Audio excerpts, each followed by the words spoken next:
WeatherScope.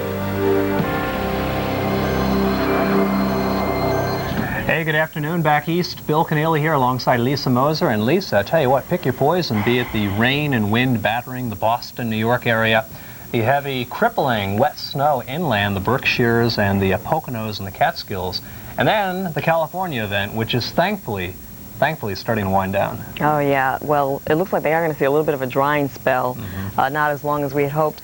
To the east, that snow, very, very wet in the high country of New York State, Pennsylvania State, and very cold rain across Boston right now. Yeah, it's pretty burr out there. Even New York City, some of these suburban areas are actually turning over to snow now. I saw in North Jersey, Caldwell now over to all snow. Okay, well, we're going to take a look at what we can expect a little bit in just a moment. But for right now, let's take a peek back to this morning. It was cold and wet in New York City and will stay that way much of the day. Heavy rain fell over Manhattan overnight and into the morning rush hour.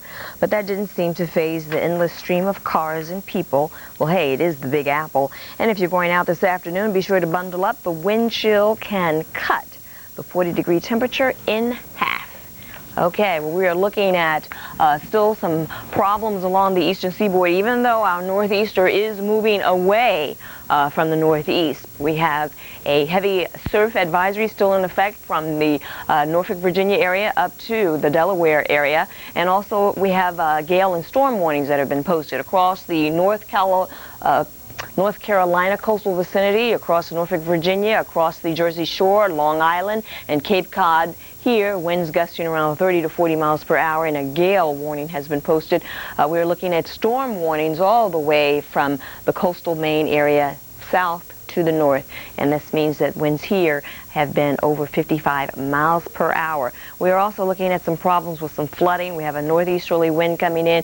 Eventually today we'll look for that wind to become a little bit more northerly. That's going to be some good news, because at that time we'll have less wind pushing that water on shore at that time with a more northerly push. But right now, all of Long Island and parts of the Jersey Shore under a coastal flood advisory. And speaking of problems with some flooding, right now, much of Rhode Island under a flood warning. They've had around 2 inches of rainfall to really cause some problems this morning, and the rain is still adding up right now. Looking at the satellite feature, you'll notice our low now churning along out here towards the Atlantic, and you'll also notice that the cloud cover outlining our frontal boundary, even the frontal boundary beginning to push away from Cuba at this time. But Haiti, this afternoon, you could possibly see some showers, maybe even a thunder boomer.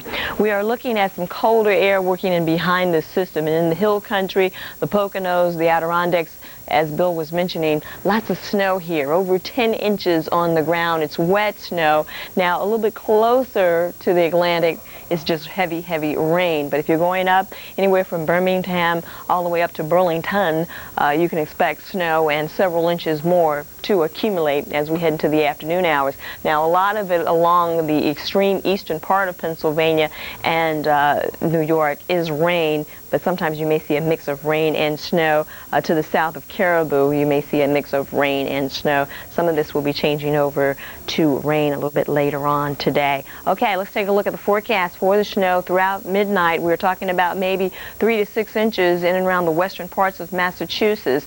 Of course, the high country, that's where you're going to see the highest snow accumulation. It's definitely a high elevation storm. Taking a look at the current temperature in Boston, 39 degrees, New York at 37, Albany, though, in the high country, 33, Burlington looking at 33 also. And take a look at what it feels like. This is the effect, the wind, very strong easterly, northeasterly winds across the northeast makes it feel like 11 degrees in Boston, 14 in Burlington, Vermont, and 12 in Albany. And that's how we're shaping up this hour. Bill? All right, Lisa, thanks a lot. Again, the situation pretty grim on the western seaboard. We've had a lot of rain and a lot of mudslides reported into us overnight last night. Let's take you to the Laguna Beach area south of Los Angeles now, and a mudslide damaging at least a couple of homes, and rescue crews had to free a number of people trapped in the debris. So far, 10 people injured in this situation alone. The rain is starting to wind down in Orange County, but still some pretty heavy rainfall down into the San Diego County area. So let's show you what's happening on our satellite picture now.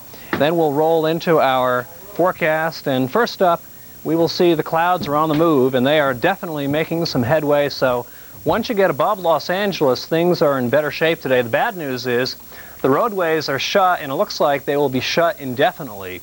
and that does include the Pacific Coast Highway and the 101, and that's a major artery serving Santa Barbara down into Los Angeles, but that road has been cut. Literally, the mudslides have closed those two roads indefinitely. Also, a lot of train service has been disrupted, as there's a lot of damage to a railroad trestle there on the Ventura River. So the areas between San Diego and Los Angeles are seeing rail service greatly curtailed. Snow falling in the mountains. We've had reports of as much as 1.5 feet overnight in the Caribou Highlands in southeastern Idaho. Now snowing in Salt Lake City, snowing in the Flagstaff area. Rain moving into the Phoenix metro, and because of that we have flood watches up from Phoenix all the way to the Colorado River. Still some flood watches up, as there's still some lag time with that high water draining down off of the foothills of the Sierra and also the San Gabriel